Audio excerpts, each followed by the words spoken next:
दोस्तों कैसे हैं आप लोग। उम्मीद करता हूं कि बेहतर होंगे। और आइए सबसे पहले बात करते हैं कि अपन आज ऋग्वेद के 10 मंडलों के रचनाकारों के नाम की बात करेंगे कि आखिर ऋग्वेद के 10 मंडल की रचना क्यों करी, किसने करी सॉरी। अब सबसे पहले बात करते हैं कि मैं ये कंटेक्स्ट लेके क्यों आया हूं। तो ध्यान दीजिएगा, इस बार इंटेंजिबल साइट्स के अंदर बंगाल की कालिका पूजा को शामिल किया गया है। यूनेस्को की इंटेंजिबल साइट्स अमूर्त धरोहर की सूची में किसको शामिल किया गया है? कलकत्ता की, ध्यान रखिएगा, कालका पूजा को। अब इंपॉर्टेंट बात यह है कि जो इंटेंजिबल साइट्स हैं उसमें ऋग्वेद सबसे पहले ऐड किया गया था भारत की साइट्स में से। मेरी बात समझ गए? तो सबसे पहले ऐड होने वाली साइट कौन सी है? ऋग्वेद।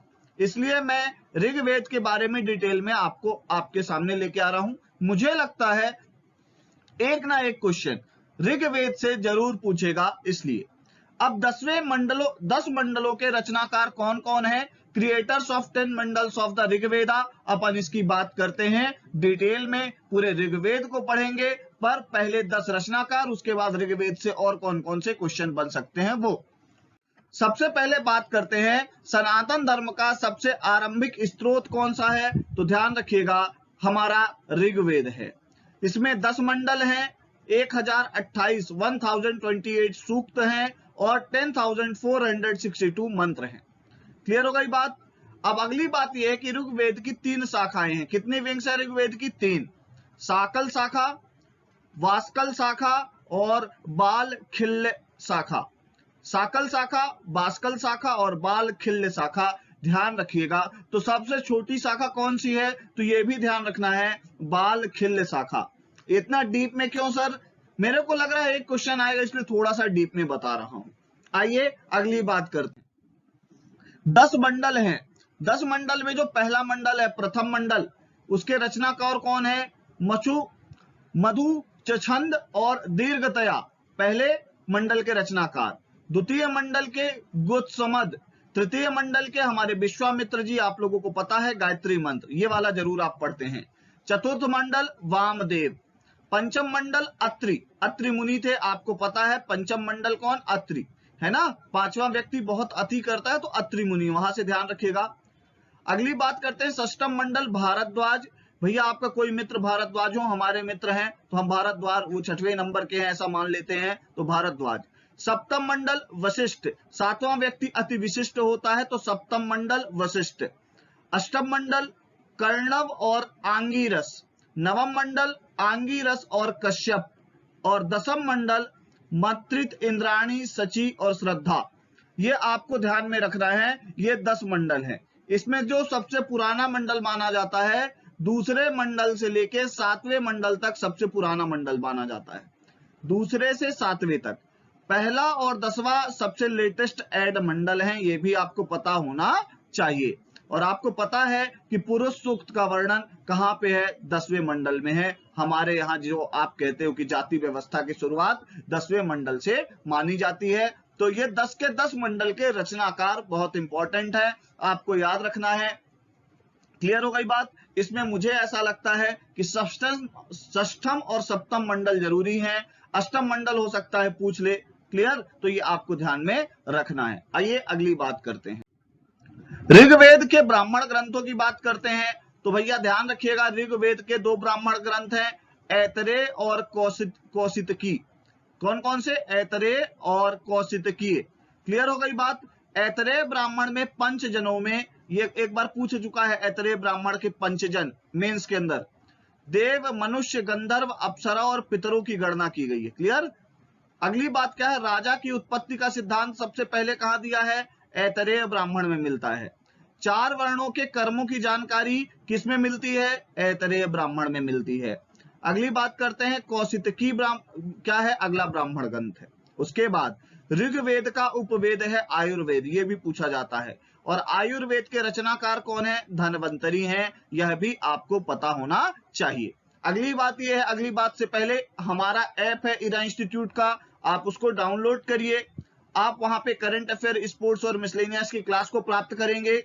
अगली बात, अगर आप चाहते हैं तो वहां पर टेस्ट सीरीज भी अवेलेबल है, स्पर्धा नाम से, आप उसको भी ज्वाइन करिए, बहुत अच्छे अच्छे क्वेश्चंस है वहां पे, आपको उसका भी लाभ मिलेगा। अगली बात करते हैं अपन।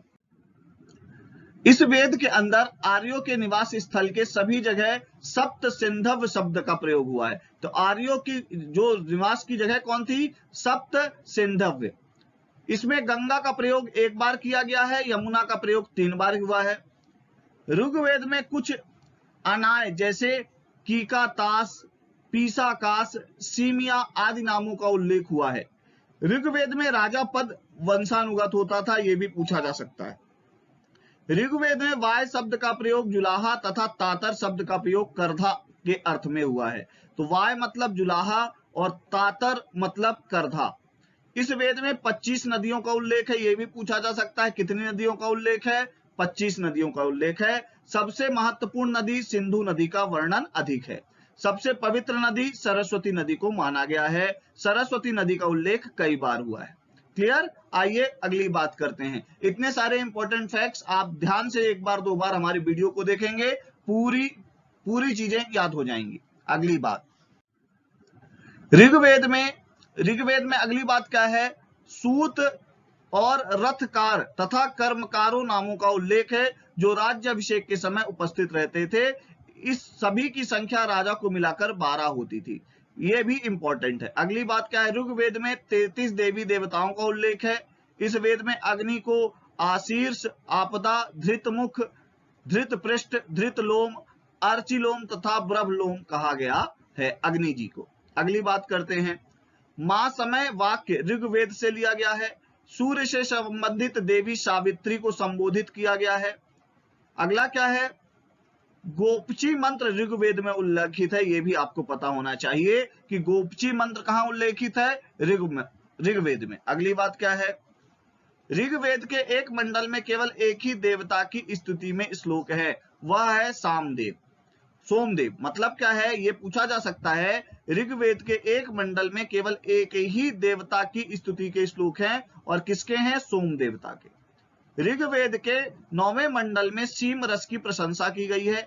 इसके बाद गाय के लिए अहन्या शब्द का प्रयोग किया गया है ऋग्वेद के अंदर। अहन्या शब्द का प्रयोग इंपॉर्टेंट है। अगली बात करते हैं। ऋग्वेद में जन का उल्लेख कितनी बार किया गया है? 275 बार किया गया है। विष का प्रयोग 170 बार किया गया है। ऋग्वेद में 5 कबीले होने के कारण पंचजन्य कहा गया है, आपको पता है। पुरु, यदु, अनु, तुर्वशु और द्रहायु। इस वेद में केवल हिमालय पर्वत एवं उसकी जो चोटी है मुंजवंत, इसका उल्लेख है। मुजवंत, ये आपको पता होना चाहिए कि हिमालय की किस चोटी का उल्लेख है, तो मुजवंत का उल्लेख है। और ये मुजवंत आज की डेट में लद्दाख में मूर्जा नाम से है, एक रिवर भी है जो कि जास्कर की ट्रिब्यूटरी है। अगली बात करते हैं। ऋग्वेद में कृषि का उल्लेख 23 बार हुआ है।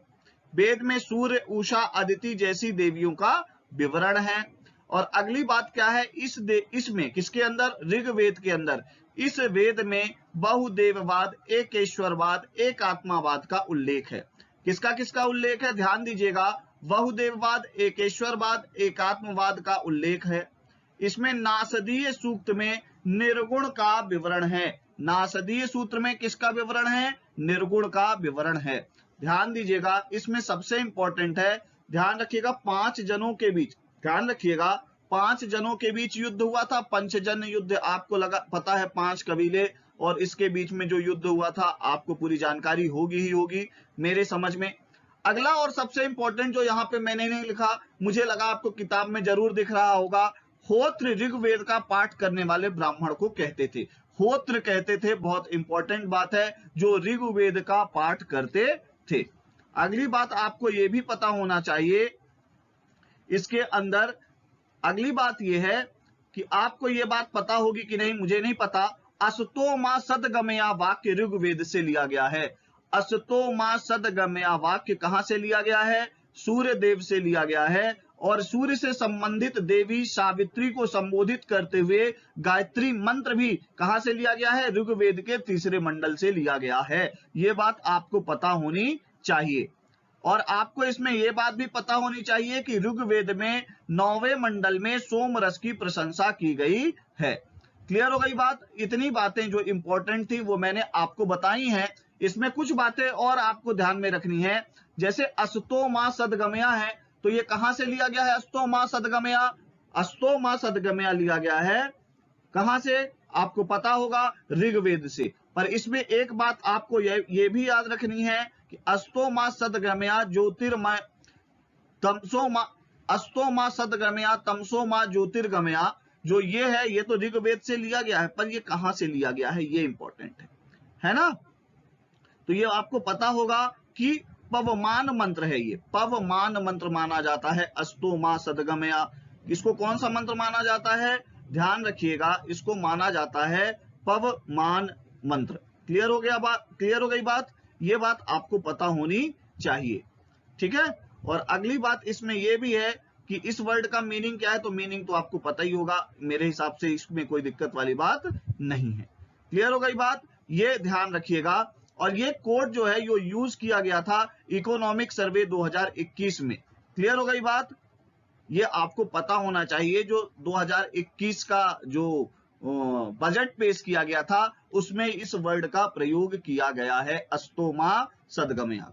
क्लियर हो गई बात कि भैया हे प्रभु असत्य से सत्य की ओर ले जाइए, अंधकार से प्रकाश की ओर ले जाइए, मृत्यु से अमरता की ओर ले जाइए, ऐसी बात है अस्तो मां सदगमया की।